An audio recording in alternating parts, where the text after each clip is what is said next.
Hi Andy, good morning everyone. Welcome to Turning Point. Today we are going to discuss about SSC CGL Test 10 regarding English. Okay, moving to the first question.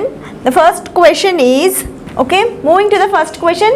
The first question is, identify the word in the given sentence that is the antonym of word frugal. Frugal అనే వర్డ్కి మనం opposite word find out చేయాలన్నమాట.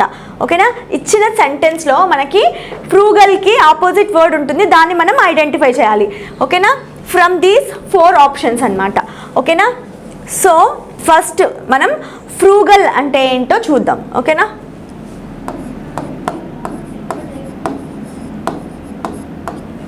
Frugal అంటే ఏంటి అంటే careful with spending money అన్నమాట, or careful in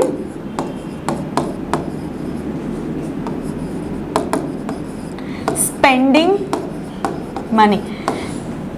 ఓకేనా, డబ్బుని జాగ్రత్తగా ఖర్చు పెట్టడాన్ని ఫ్రూగల్ అని అంటాం అన్నమాట. సెంటెన్స్ చూద్దాం ఇప్పుడు. At present people are paying extravagant prices for houses because they have to have accommodation. Okay, ప్రస్తుతం ప్రజలు చాలా ఎక్కువ ప్రైజెస్ పే చేస్తున్నారనమాట.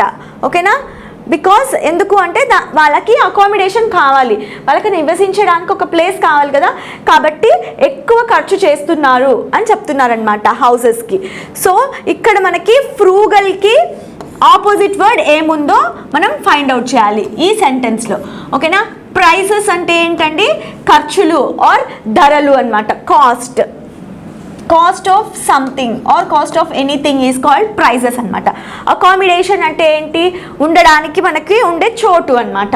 ఓకేనా, అకామిడేషన్ అంటే స్టేయింగ్, మనం ఏ ప్లేస్లో అయితే నివసిస్తామో ఆర్ ఉంటామో దాన్ని ఏమంటామంటే అకామిడేషన్ ఆర్ స్టే అని అంటాం అనమాట. ప్రెజెంట్ అంటే ఇప్పుడు, నౌ అని అర్థం అనమాట. ఓకేనా, ఎక్స్ట్రావాగెంట్ అంటే ఏంటి,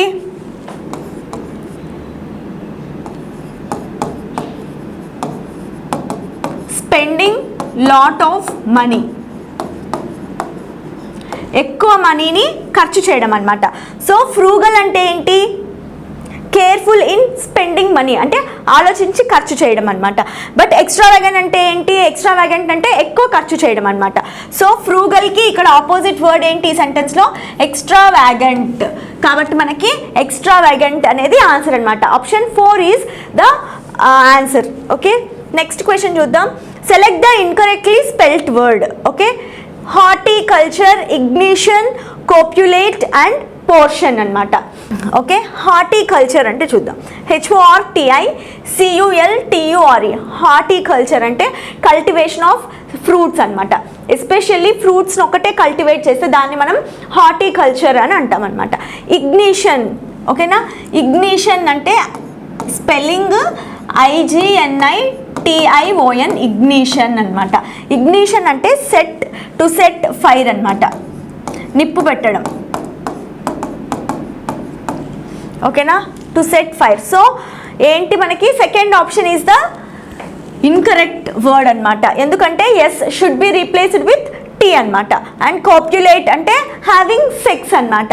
ఓకేనా, పోర్షన్ అంటే ఒక భాగము, ఒక పార్ట్ని ఏమంటామంటే పోర్షన్ అని అంటామన్నమాట. ఓకేనా, సో మనకి ఆన్సర్ వచ్చేసి ఆప్షన్ 2 అనమాట. Next one, select the most appropriate option that can substitute the underlined segment in the given sentence అనమాట. ఇచ్చిన సెంటెన్స్లో మనకి అప్రోప్రియేట్ ఆప్షన్ అంటే మనకి ఏదైతే దీనికి సరైన ఆప్షన్ అవుతుందో అండ్ కరెక్ట్ మీనింగ్ఫుల్గా ఉంటుందో సెంటెన్స్, దాన్ని మనం చూస్ చేసుకోవాలి. So I will not go out if is raining. ఓకేనా, if is raining. So if clause వచ్చినప్పుడు ఖచ్చితంగా మనం ఏం చేయాలి అంటే ప్రెజెంట్ టెన్స్ యూజ్ చేయాలన్నమాట. ఓకే, ఎప్పుడైనా మనకి ఇఫ్ క్లాజ్ వచ్చినప్పుడు ప్రెజెంట్ టెన్స్ని యూజ్ చేయాలి, సింపుల్ ప్రెజెంట్ టెన్స్. ఓకేనా, సో చూడండి, రైనింగ్ అనేది కంటిన్యూస్ అండ్ ఇట్ రెయిన్స్ అనేది ప్రెజెంట్ టెన్స్, విల్ రెయిన్ అనేది ఫ్యూచర్ టెన్స్, రెయిన్డ్ అనేది పాస్ట్ టెన్స్ అనమాట. So answer is if it rains. If it rains అనేది సింపుల్ ప్రెజెంట్ ఉంది కాబట్టి అది కరెక్ట్ ఆన్సర్ అవుతుంది. Option 2 is the correct answer. I will not go out if it rains అనమాట. Option 2 is the correct answer. Next question, select the most appropriate option that can substitute the underlined segment in the given sentence. If there is no need to substitute it, select no substitution. ఓకేనా, ఇక్కడ మనకి underlined segment ఉంది కదా సెంటెన్స్లో, ఈ underlined సెగ్మెంట్కి మనకి ఏదైనా substitution అవసరమా లేకపోతే నో సబ్స్టిట్యూషన్ రిక్వైర్డ్ అంటే ఫోర్త్ ఆప్షన్ ఉంది కదా, నో సబ్స్టిట్యూషన్ అనేది మనం చూస్ చేసుకోవాల్సింది ఉంటుందన్నమాట. సో సెంటెన్స్ వచ్చేసి, please ask the dog to get off my couch. Get off my couch అనేది రాంగ్ అండి. ఓకేనా, రాంగ్ ఫ్రేజ్ అనమాట. గెట్ ఆఫ్ మైన్ అనేది కూడా రాంగ్ ఫ్రేజ్. ఓకేనా, get off mine is wrong. Get off my అంటే move out అనమాట. ఓకేనా, గెట్ ఆఫ్ మైన్ అంటే move out from me or from mine or me. No substitution అనేది wrong ఎందుకంటే ఇది రాంగ్ ఫ్రేజ్ కాబట్టి. సో మనకు ఆన్సర్ ఏమవుతుందంటే అంతే కదా, కౌచ్ నుండి కిందికి దిగమంటుంది, కౌచ్ నుండి కిందికి దిగమంటుంది అనమాట. Move out or move down అనమాట. ఓకేనా, సో ఆన్సర్ ఏంటి, గెట్ ఓఎఫ్ఎఫ్ ఆఫ్ అనమాట. Get off my couch. Okay, నా కౌచ్ నుండి కిందికి దిగమని చెప్తుంది అనమాట డాగ్ని. Okay, option 2 is the correct answer. Next question, the following sentence has been split into 4 segments. Identify the segment that contains a grammatical error. ఓకేనా, ఇక్కడ మనకి ఒక సెంటెన్స్ ఉంది కదా, ఈ సెంటెన్స్ని డిఫరెంట్ సెగ్మెంట్స్గా 3 సెగ్మెంట్స్గా డివైడ్ చేశారు. 3 సెగ్మెంట్స్గా డివైడ్ చేసినప్పుడు మనకి ఈచ్ సెగ్మెంట్ని ఆప్షన్స్ లాగా ఇచ్చారనమాట. సో ఆప్షన్స్లో మనకి ఏదైనా ఎర్రర్ ఉంటే దాన్ని ఫైండ్ అవుట్ చేయాలి. So I fell asleep while I read the book. Okay, నేను నిద్రపోయాను ఎప్పుడైతే బుక్ చదివానో అంటున్నారు. సో ఇది ఎర్రర్ ఉంది కదా, వైల్ అనేది వచ్చినప్పుడు కంటిన్యూస్ టెన్స్ రావాలి. సో వైల్ అనే వర్డ్ మనం యూజ్ చేసినప్పుడు కంటిన్యూస్ టెన్స్ రావాలన్నమాట. సో కంటిన్యూస్ టెన్స్ కాబట్టి I fell asleep while I was reading the book. నేను నిద్రపోయాను ఎప్పుడు, నేను బుక్ చదువుతున్నప్పుడు. పాస్ట్ టెన్స్ కదా కాబట్టి was when while I was reading the book అన్నమాట. సో వైల్ వచ్చినప్పుడు ఖచ్చితంగా మనము కంటిన్యూస్ టెన్స్ అనేది రావాలి మనకి. So I feel asleep while I was reading the book అన్నమాట. ఓకేనా, ఆన్సర్ ఏంటి, ఆప్షన్ 2. ఆప్షన్ 2లో మనకి ఎర్రర్ అనేది ఉందన్నమాట.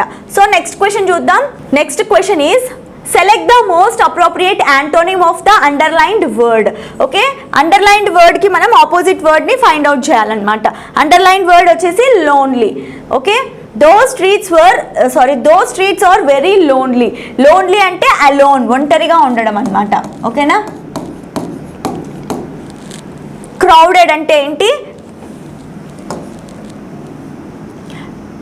Covered with group of people.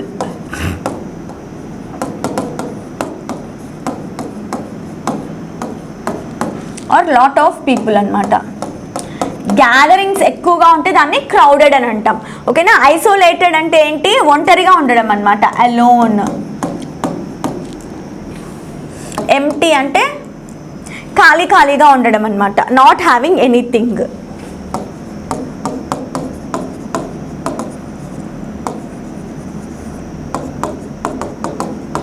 And remote అంటే ఏంటి,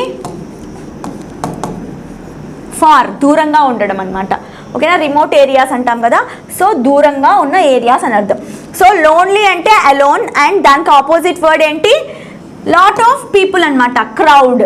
సో మనకి antonym of lonely is crowded అన్నమాట. Next one, select the incorrectly spelt word. So incorrectly spelt వర్డ్ని మనం ఫైండ్ అవుట్ చేయాలన్నమాట. సో ఫస్ట్ వన్నే మనకి రాంగ్లీ స్పెల్ట్ వర్డ్ అండి, కన్సీవ్, CONCEIVE.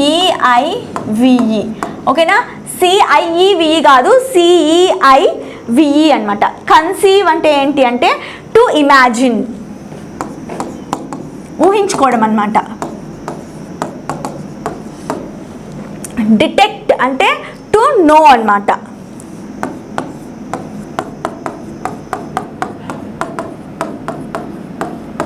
అండ్ ప్రిడిక్ట్ అంటే ఏంటంటే ఫ్యూచర్ గురించి ముందే మనం తెలుసుకోవడం, ఫ్యూచర్ గురించి ముందే కరెక్ట్గా అంచనా వేయడాన్ని ప్రిడిక్షన్ అని అంటాం అనమాట.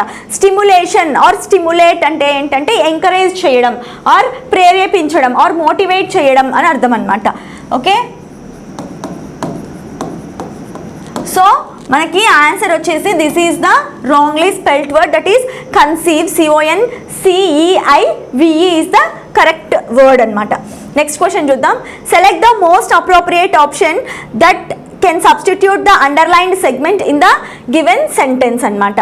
ఓకేనా, ఇక్కడ అండర్లైన్డ్ సెగ్మెంట్ ఉంది కదా, డ్రోవ్ ఆన్ ద ర్యాంపేజ్, దీనికి కరెక్ట్ ఆప్షన్ మనము అంటే కరెక్ట్ సబ్స్టిట్యూట్ అనేది మనం ఫైండ్ అవుట్ చేయాలన్నమాట. So the mob drove on the rampage and looted several shops in the locality. ఓకేనా, so drove on the rampage అనేది రాంగ్ అనమాట. The mob drove on the rampage, drove on the rampage అనేది wrong phrase అనమాట. Okay, దాన్ని మనం appropriate ఆప్షన్తో మనం ఎలా ఫీల్ చేయొచ్చు అంటే went on the rampage. Went on the rampage అంటే move violently or destructively in a destructive way.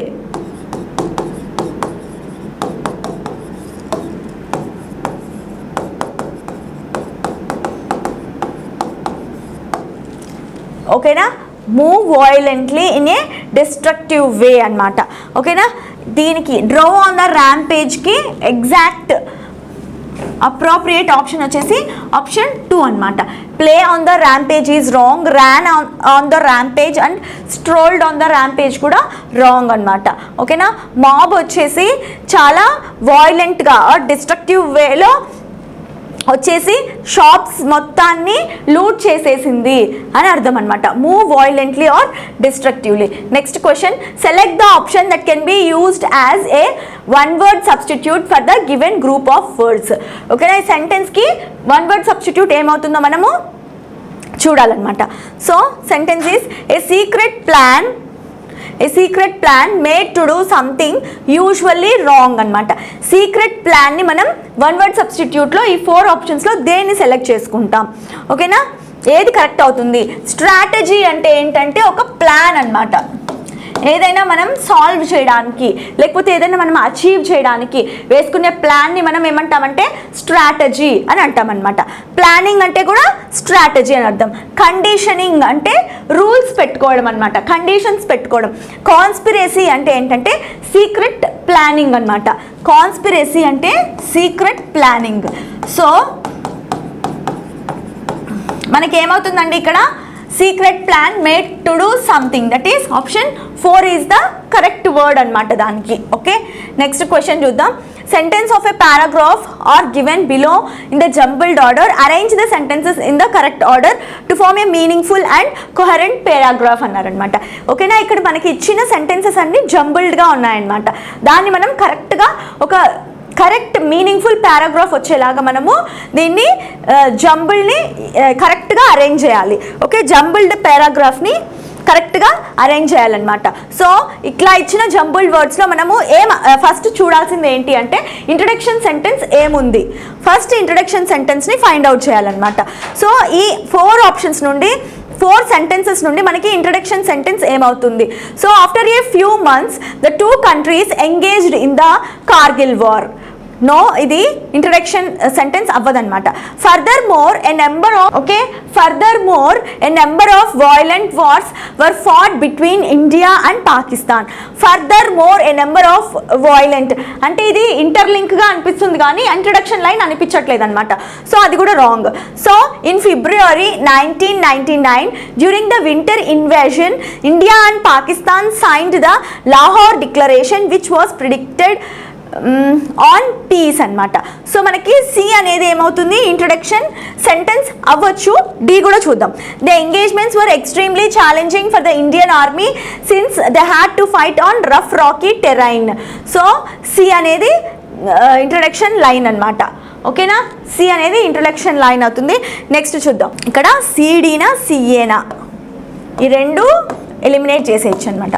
Okay, D అయితే అవ్వదండి. The engagements were extremely challenging for the Indian army అంటే ముందు చాలా ఏవో జరిగినట్టున్నాయి కదా, ఈ ఎంగేజ్మెంట్స్ ఇలాంటి ట్రీటీస్ ఇలాంటివి ఏవో ఉన్నాయి అని మనకు అనిపిస్తుంది అనమాట డి అనేది సెంటెన్స్ చదవడం వల్ల. సో మనం ఏకి వెళ్ళిపోదాం, ఒకసారి చూద్దాం. Okay, after a few months the two countries engaged in the Kargil war. So దానికి ఏమంటాం, కనెక్టింగ్ లైన్ లాగా ఏ అనే కనిపిస్తుంది అనమాట, కనెక్టింగ్ సెంటెన్స్ లాగా. సో ఆన్సర్ ఏమవుతుంది, ఆప్షన్ 2 అవుతుంది. సో ఫస్ట్ లాహోర్ డిక్లరేషన్ గురించి 1999లో సైన్ చేస్తారు ఇండియా అండ్ పాకిస్తాన్. నెక్స్ట్ దానికి ఇంటర్లింక్ చూడండి. తర్వాత ఫ్యూ మంత్స్ తర్వాత ఆ two countries India and Pakistan engaged in the Kargil war అనమాట, అది కంటిన్యూషన్. నెక్స్ట్ చూడండి, ఫర్దర్ మోర్ ఇంకా a number of violent wars were fought between India and Pakistan. First of all ఏది డిక్లరేషన్ సైన్ చేశారు, తర్వాత వాళ్ళు ఏ వార్స్లో ఎంగేజ్ అయి ఉన్నారు, ఏ వార్స్లో వాళ్ళు పార్టిసిపేట్ చేసి ఉన్నారు, తర్వాత ఇంకా ఎక్కువ ఏం వార్స్ ఉన్నాయి అనేది ఇక్కడ బి సెంటెన్స్లో ఉందన్నమాట. So C A B. Next, last one D. The engagements were extremely challenging for Indian Army since they had to fight on rough rocky terrain. వాళ్ళు రఫ్ రాకీ టెరైన్ నుండి ఫైట్ చేయాలి కాబట్టి వాళ్ళకి చాలా ఇండియన్ ఆర్మీకి చాలా ఛాలెంజింగ్గా ఉన్నాయి అని చెప్తున్నారు అనమాట. So C A B and D అనమాట. Answer is option 2. Option 2 is the correct answer అనమాట. Next one, select the most appropriate meaning of the given idiom by the skin of your teeth. Okay, by the skin of your teeth అనే idiom మనం ఎప్పుడు use చేస్తాము అని అంటే just barely. Okay, కష్టంగా ఏమీ లేకుండా అని చెప్పాలి అన్నప్పుడు by the skin of your teeth అని చెప్తామన్నమాట. ఓకేనా, just barely with great difficulty.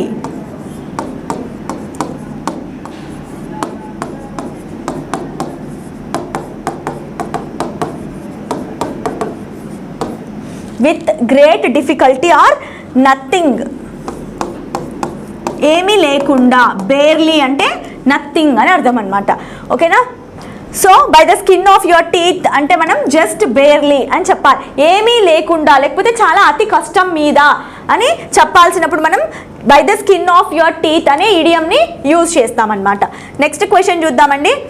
Next question is, the following sentence has been divided into parts. One of them may contain an error. Select the part that contains the error from the given options. If you don't find any error, mark no error as your answer అన్నారన్నమాట.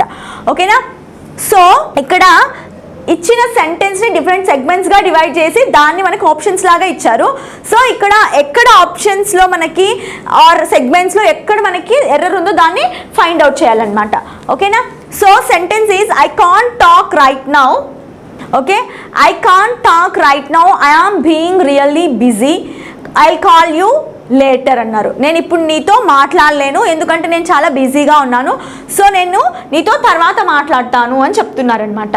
ఓకేనా, busy అనేది ఏంటండి, busy అనేది ఒక condition అనమాట, state or condition, ఒక పరిస్థితి కదా. బిజీగా ఉన్నాను అనేది ఒక స్టేట్ ఆర్ కండిషన్ అనమాట. సో బిజీగా ఉన్నాను అని చెప్పాలి అన్నప్పుడు మనము జస్ట్ సింపుల్ ప్రెజెంట్లో చెప్తే చాలు, అది మనకి కంటిన్యూస్ ఫామ్ అవసరం లేదనమాట. లైక్ ఇక్కడ మనకి బీయింగ్ అనేది అవసరం లేదు, కంటిన్యూస్ ఫామ్ అవసరం లేదు, జస్ట్ సింపుల్ ప్రెజెంట్ టెన్స్లో ఉంటే చాలన్నమాట. ఓకేనా, I can't talk right now, I am really busy అంటే చాలన్నమాట. I am being really busy అనేది అవసరం లేదు. So answer is I am being really busy. So ఎందుకు అంటే బీయింగ్ అనేది అవసరం లేదు, బికాజ్ మనకి బిజీ అనేది స్టేట్, ఒక పరిస్థితిని గురించి చెప్పాలి అనుకున్నప్పుడు మనం దానికి మనము సింపుల్ ప్రెజెంట్లో ఉన్న సెంటెన్స్ యూజ్ చేస్తే చాలన్నమాట. సారీ అండి, కంటిన్యూస్ టెన్స్ అవసరం లేదు. ఓకేనా, సో మనకు ఆన్సర్ ఏంటి, I am really busy. So being అనేది అవసరం లేదనమాట. Option 2 is the correct answer. Next one, select the option that can be used as one word substitute for the given group of words. ఓకేనా. దీనికి మనము one word substitute అనేది find out చేయాలి. So sentence వచ్చేసి to put off doing something especially out of habitual carelessness or laziness. ఓకేనా, సోమరితనం వలన లేకపోతే హ్యాబిచువల్ అంటే కొంతమందికి హ్యాబిచువల్ యాక్షన్స్ అనేవి కరెక్ట్గా ఈ టైంకే చేయాలి అని ఉంటుందన్నమాట. కొంతమందికి హ్యాబిచువల్ కేర్లెస్నెస్ ఉంటుంది ఈ టైంకి కాకపోతే నెక్స్ట్ ఎప్పుడైనా చేయొచ్చు కదా అని. సో ఒక లేజినెస్ సోమరితనం వల్ల కానీ కేర్లెస్నెస్ వల్ల కానీ వాళ్ళు ఏదైనా పనిని వాయిదా వేస్తే దాన్ని ఏమంటాము అని చెప్తున్నారనమాట. ఓకేనా. సో చూద్దాం. యాక్సిలరేట్ అంటే ఏంటి? Speed up, which is the antonym of that sentence అనమాట. లాసిరేట్ అంటే ఏంటి అంటే టీర్. ప్రోక్రాస్టినేట్ అంటే ఏంటంటే పోస్ట్ పోన్ ఆర్ ఎక్స్టెండింగ్ అనమాట. తర్వాత చేద్దాము పనిని అని వాయిదా వేయడం. ఓకే. రిక్యూపరేట్ అంటే ఏంటంటే రికవర్ అవ్వడం అనమాట. సో మనకి లేజినెస్ వల్ల కానీ కేర్లెస్నెస్ వల్ల కానీ పనిని వాయిదా వేయడం అని చెప్తున్నారు కదా. సో దానికి మీనింగ్ వచ్చేసి procrastinate, that is postpone or extending time to do some work అనమాట. ఎప్పుడు ఎక్స్టెండ్ చేస్తూ ఉండడం అనమాట. సో దాన్ని ఏమంటామంటే ప్రోక్రాస్టినేట్ అని అంటాం. ఓకే, నెక్స్ట్ క్వశ్చన్ చూద్దాం. Select the most appropriate antonym of the underlined word. ఓకేనా, ఆపోజిట్ వర్డ్ని ఫైండ్ అవుట్ చేయాలన్నమాట. So seldom had he been so joyous in others happiness. ఓకేనా, seldom had he been so joyous in his happiness అనమాట. Seldom అంటే ఏంటి? In others happiness అనమాట. So seldom అంటే ఏంటి అంటే రేర్లీ అనమాట.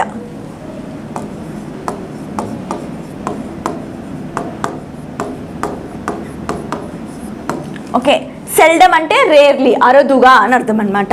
అరుదుగా తన జాయ్ ఎలా ఉంటుందంటే అదర్స్ హ్యాపీనెస్, పక్కన వాళ్ళ హ్యాపీనెస్ చూసి తను హ్యాపీగా ఉంటాడు అని అర్థం అనమాట. ఓకే, హార్డ్లీ అంటే అబ్సల్యూట్లీ నో.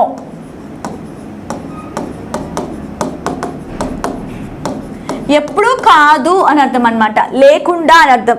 ఓకే, బేర్లీ అని అర్థం. ఫ్రీక్వెంట్లీ అంటే అప్పుడప్పుడు, తరచుగా అని అర్థం అనమాట. అకేషనల్లీ అంటే ఎప్పుడో ఒకసారి అని అర్థం అనమాట. సో సెల్డమ్కి ఏమంటాం? ఆపోజిట్. సెల్డమ్కి ఆపోజిట్ ఏంటి? హార్డ్లీ. సెల్డమ్కి ఆపోజిట్ వచ్చేసి హార్డ్లీ అనమాట. దట్ ఈస్ ఆల్మోస్ట్ నో అని అర్థం. Okay, next one. Describe how you will tell your friends that Rohit helps Raghu. Rohit helps Raghu in passive voice. Rohit helps Raghu అన్న సెంటెన్స్ని, simple present tense ఉంది కదా ఇది. ఓకేనా, so దీన్ని ఎలా మార్చచ్చు? రోహిత్ అనేది సబ్జెక్ట్, వర్బ్, ఆబ్జెక్ట్. సో చూడండి, Raghu is helped by Rohit అంటే కదా సింపుల్ ప్రెజెంట్ టెన్స్లో ఉంది కాబట్టి ఇది కూడా ప్రెజెంట్ టెన్స్ కదా. ఈజ్ ఇక్కడ future tense. Rohit help Raghu. ఓకేనా, ఇది బేసిక్ ఫామ్ ఉంది. ఓకే, హెల్పింగ్ వర్బ్ లేదు. ఇక్కడ ఈజ్ బీయింగ్ మనకి అవసరం లేదు. So Raghu is helped by Rohit అనమాట. ఓకేనా, Raghu is helped by Rohit. That is option 2 is our answer. Okay, next question చూద్దామండి. Next question is select the most appropriate option to fill in the blank. ఓకేనా. Okay, sentence is they are playing songs so dash that the entire neighbourhood is disturbed. ఓకేనా, వాళ్ళు songs play చేయడం వల్ల neighbourhood మొత్తం disturb అయ్యింది అని చెప్తున్నారనమాట. Neighbourhood అంతా డిస్టర్బ్ అయింది అని చెప్తున్నారు. సో డాష్ దట్ అన్నారు. సో డాష్ దట్ ఇలాంటి స్ట్రక్చర్ ఉన్నప్పుడు, సో డాష్ దట్ అన్న స్ట్రక్చర్ ఉన్నప్పుడు ఇక్కడ మనకి ఖచ్చితంగా అడ్జెక్టివ్ అనేది ఉండాలన్నమాట. ఓకేనా, లౌడ్. ఓకేనా, so plus adjective plus that అనేది స్ట్రక్చర్. సో మనకి అడ్జెక్టివ్ అవసరం కాబట్టి ఆన్సర్ ఈజ్ లౌడ్ అనమాట. ఓకేనా, చాలా గట్టిగా సాంగ్స్ ప్లే చేయడం వల్ల నైబర్హుడ్ అంతా చాలా డిస్టర్బ్డ్గా ఉన్నారు అని అర్థం అనమాట. అండ్ ఇక్కడ స్ట్రక్చర్ సో ప్లస్ దట్ ఉంది కదా, కాబట్టి ఇట్లా ఉన్నప్పుడు మనం ఏం యూజ్ చేస్తామండి, అడ్జెక్టివ్ అనేది యూజ్ చేస్తాం. దట్ ఈస్ ఇక్కడ అడ్జెక్టివ్ ఏంటి, లౌడ్ అనమాట. So answer is option 4, that is loud. Next one, select the option that expresses the given sentence in active voice అనమాట.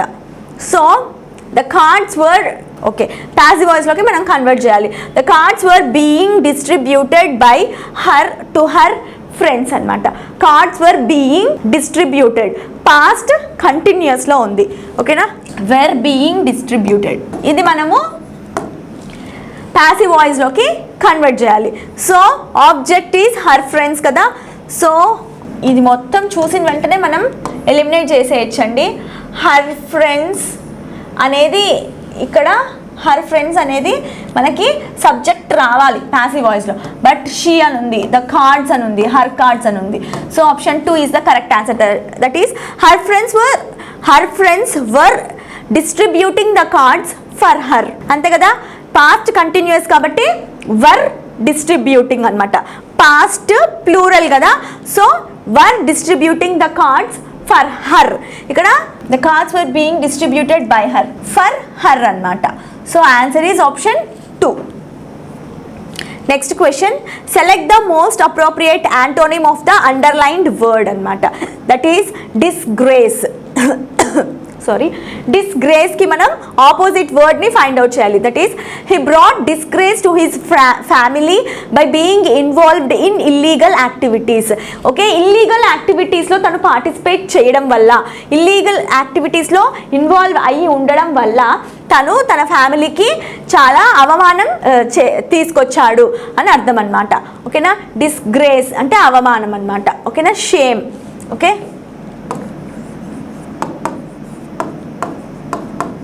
ఆర్ షేమ్ఫుల్ అని చెప్పచ్చు. సస్పీషియన్ అంటే ఏంటి అంటే అనుమానం అనమాట, నాట్ అంటే డౌట్. సస్పీషియస్ అంటే డౌట్.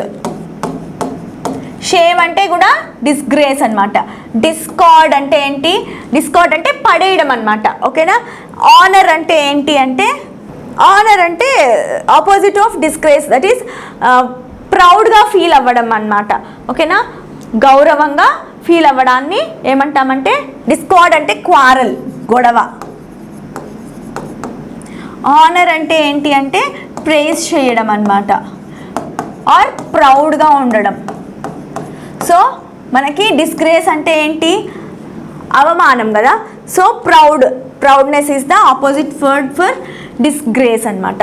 డిస్గ్రేస్ అంటే shame. Okay, proud is the opposite word for disgrace అన్నమాట. Next question is select the most appropriate. కలిసి ఉన్న ప్లేస్ నుండి మూవ్ అయిపోతే దాన్ని డైవర్జెంట్ అని అంటాం అనమాట. ఓకేనా, కన్వర్జెన్స్ అంటే మళ్ళీ కలుసుకోవడం అనమాట. ఓకేనా, ఏమంటాం, కన్వర్జెంట్ అంటే ఏంటి అంటే కమ్మింగ్ టుగెదర్ అనమాట.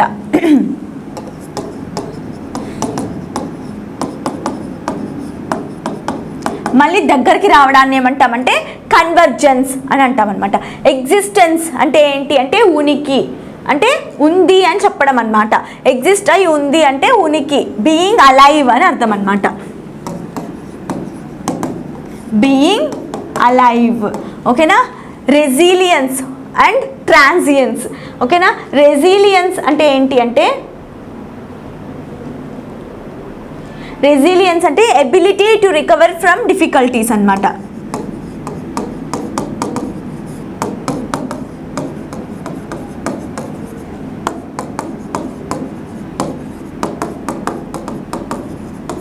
అండ్ ట్రాన్సియన్స్ అంటే టెంపరరీ, అప్పటికప్పుడు అని అర్థం అనమాట, పర్మనెంట్గా కాదు అని. సో డైవర్జెంట్కి ఆపోజిట్ వర్డ్ వచ్చేసి కన్వర్జెన్స్. ఓకేనా, డైవర్జెన్స్కి opposite word convergence. Okay, next question, select the option that can be used as one word substitute for the given group of words. ఓకేనా, ఇక్కడ కూడా మనకి వన్ వర్డ్ సబ్స్టిట్యూట్ అనేది ఫైండ్ అవుట్ చేయాలి. A person who gives help and sympathy to people who need it. ఓకేనా, ఎవరైతే help చేస్తారో అవసరమైనప్పుడు వాళ్ళని ఏమంటారు, వన్ వర్డ్లో ఏమంటారు అని అంటున్నారు. That is preacher, moralist, Samaritan and pardoner అనమాట. ఓకేనా, ఎవరైతే అవసరం ఉన్న వాళ్ళకి, నీడీ పీపుల్కి హెల్ప్ చేస్తారో వాళ్ళని అబ్సల్యూట్గా ఏమంటారంటే సమారిటన్ అని అంటామన్నమాట. So option 3 is the correct answer. Preacher అంటే ఎవరైతే మంచి మాటలు చెప్తూ ఉంటారో, ఎవరైతే మంచి మాటలు బోధిస్తూ ఉంటారో వాళ్ళని ప్రీచర్ అని అంటామన్నమాట. మోరలిస్ట్ అంటే ఎవరు మోరల్ వాల్యూస్ చెప్తూ ఉంటారో వాళ్ళని మోరలిస్ట్ అంటాము. పార్డనర్ అంటే ఎవరైతే క్షమిస్తారో, ఈజీగా ఫర్గివ్ చేస్తారో వాళ్ళని పార్డనర్ అని అంటామన్నమాట. Okay, next one is class test అండి. క్లాస్ టెస్ట్ చూద్దాం ఒకసారి. క్లాస్ టెస్ట్ 21st వన్ చూద్దాం. The Maasais live in dash beautiful part of Africa. Maasais live in dash beautiful part of Africa. That is a, that, their, some అన్నమాట. ఓకేనా, ఏమొస్తుంది అంటే అక్కడ singular countable noun అనమాట. Beautiful part of Africa, singular countable noun ముందు మనకి ఇక్కడ ఏమొస్తుందంటే ఏ అనే ఆర్టికల్ వస్తుంది అనమాట. The Maasais live in a beautiful part of Africa, a అనమాట. So next one, they live on the wide plains in southern and northern Kenya and northern Tanzania. ఎక్కడుంటారంటే వాళ్ళు wide plains in southern and northern Kenya and northern Tanzania దగ్గర ఉంటారనమాట. The area dash of miles of rolling grass land on which you can find thorny bushes and rocky hills. That is surrounds, measures, considers and consists. ఇక్కడ మనకి ఈజీగా మనం find out చేయడానికి 22nd blank ఏమన్నారు, miles అన్నారనమాట. Miles అంటే మనము ఖచ్చితంగా మెజర్ చేస్తాం కదా. So the area measures, surrounds అంటే చుట్టూ, కన్సిడర్స్ అంటే కన్సిడర్ చేయడము, కన్సిస్ట్ అంటే ఉండడం అని అర్థం అనమాట. సో మెజర్స్ అనేది correct answer. The area measures of miles of rolling grass land on which you can find thorny bushes and rocky hills. ఓకేనా, థ్రోనీ గ్రాస్ ల్యాండ్స్, బుషెస్ అనేవి ఉంటాయన్నమాట అక్కడ. The people move from one place to another according to the seasons looking for grasses and other plants dash which there cattle can graze అనమాట. The people move from one place to another according to the seasons. Okay, సీజన్స్ని బట్టి వాళ్ళు, ఎవరు మసాయిస్, ఒక place నుండి ఇంకొక ప్లేస్కి change అవుతూ ఉంటారనమాట. Looking for grasses and other plants dash which there cattle can graze అనమాట. On, by, with, at. Okay, cattle can graze on అనమాట. ఓకేనా, looking for grasses and other plants on which there cattle can graze. అంతే కదా, cattle దేని మీద ఆధారపడుతుందో, ఏదైతే అది cattle feed తీసుకుంటుందో అని అర్థం అనమాట. So on, not by, with, at అనమాట. ఓకేనా, మీనింగ్స్ మొత్తం చేంజ్ అవుతాయి. బై అంటే దానితో అని అర్థం, విత్ అంటే నుండి, or with the help of అంటే దానితోనే అర్థం వస్తుంది, అట్ అంటే ఆ ప్లేస్లో అని అర్థం అనమాట. So on which there cattle can graze is the correct preposition అనమాట. They have no permanent home, వాళ్ళకి పర్మనెంట్ హోమ్ అంటూ ఉండదు అనమాట. When they want to settle in a place for some time they build a kind of camp call. Okay, next question చూద్దామండి. 23rd వన్కి on which there cattle can graze అనమాట. ఓకేనా, next, they have no permanent home when they want to settle in a place for some time they build a kind of camp called a manyatta. వాళ్ళకి ఒక permanent home అంటూ ఉండదన్నమాట. వాళ్ళు ఒక కొంచెం time spend చేయాలి అనుకుంటే ఒక ప్లేస్లో ఒక క్యాంప్ లాంటిది బిల్డ్ చేసుకుంటారనమాట, కట్టుకుంటారనమాట. దాన్ని మాన్యట్టా అని అంటాం. Where a few families live for a dash weeks or months. Live for a few weeks or కొన్ని వారాలు లేదా నెలలు అని అర్థం అనమాట. ఓకే, సిగ్నిఫికెంట్ అంటే కరెక్ట్గా, లీస్ట్ అంటే తక్కువ, లిటిల్ అంటే కూడా తక్కువ. మనం వీక్స్ ఆర్ మంత్స్ చెప్పాలి అనుకున్నప్పుడు ఫ్యూ అనే వర్డ్ని యూజ్ చేస్తామన్నమాట. So 24th one answer option 4 అనమాట. Next question, then they move on again taking their few belongings with them and burning the old manyata to the ground అనమాట. ఓకేనా, so ఇక్కడ belongings అని ఎందుకు అన్నామంటే వాళ్ళు కొంచెం టైం వరకు ఉండాలి, ఆర్ కొన్ని మంత్స్ వరకు, కొన్ని వీక్స్ వరకు కానీ కొన్ని మంత్స్ వరకు కానీ ఉండాలి అంటే ఒక హౌస్ లాంటిది బిల్డ్ చేసుకుంటారు, క్యాంప్ లాంటిది బిల్డ్ చేసుకుంటారు కదా, దాన్ని మాన్యట్ట అని అంటాం. అందులో వాళ్ళ బిలాంగింగ్స్, వాళ్ళకి కావాల్సిన వస్తువులు అనేవి ఉంటాయన్నమాట. సో అప్పుడు then they move on again, మళ్ళీ వేరే చోటుకి వెళ్తారు. ఇక్కడ అన్నారు కదా వాళ్ళకి పర్మనెంట్ హౌస్ ఉండదు, move from one place to another అని. చూడండి, move from one place to another, కాబట్టి వాళ్ళు మళ్ళీ వెళ్ళాలి వేరే ప్లేస్కి అనుకున్నప్పుడు టేకింగ్ దేర్ ఫ్యూ బిలాంగింగ్స్, వాళ్ళకున్న కొన్ని వస్తువులు తీసుకొని with them and burning the old manyatta to the ground. వాళ్ళు ముందు ఏ మాన్యట్టాలో ఉన్నారో, ఏ క్యాంప్లో ఉన్నారో దాన్ని మొత్తము ఏం చేస్తారంటే బర్న్ చేసేస్తారు, కాల్ చేస్తారనమాట. సో ఇన్హిబిషన్స్ అంటే వాళ్ళ ఆలోచనలు అని అర్థం అనమాట. ఎక్స్పీరియన్సెస్ అంటే వాళ్ళు ఏం ఎక్స్పీరియన్స్ చేశారో దాన్ని ఎక్స్పీరియన్సెస్ అంటాం. యాంటిక్స్ అంటే పాతకాలం లాంటి వస్తువులు అనమాట, యాంటిక్స్. సో ఇవన్నీ కాదండి, వాళ్ళ belongings is the correct answer అనమాట. So option 4 is the correct answer. Okay, thank you for watching అండి. That's all for today session and continue tomorrow.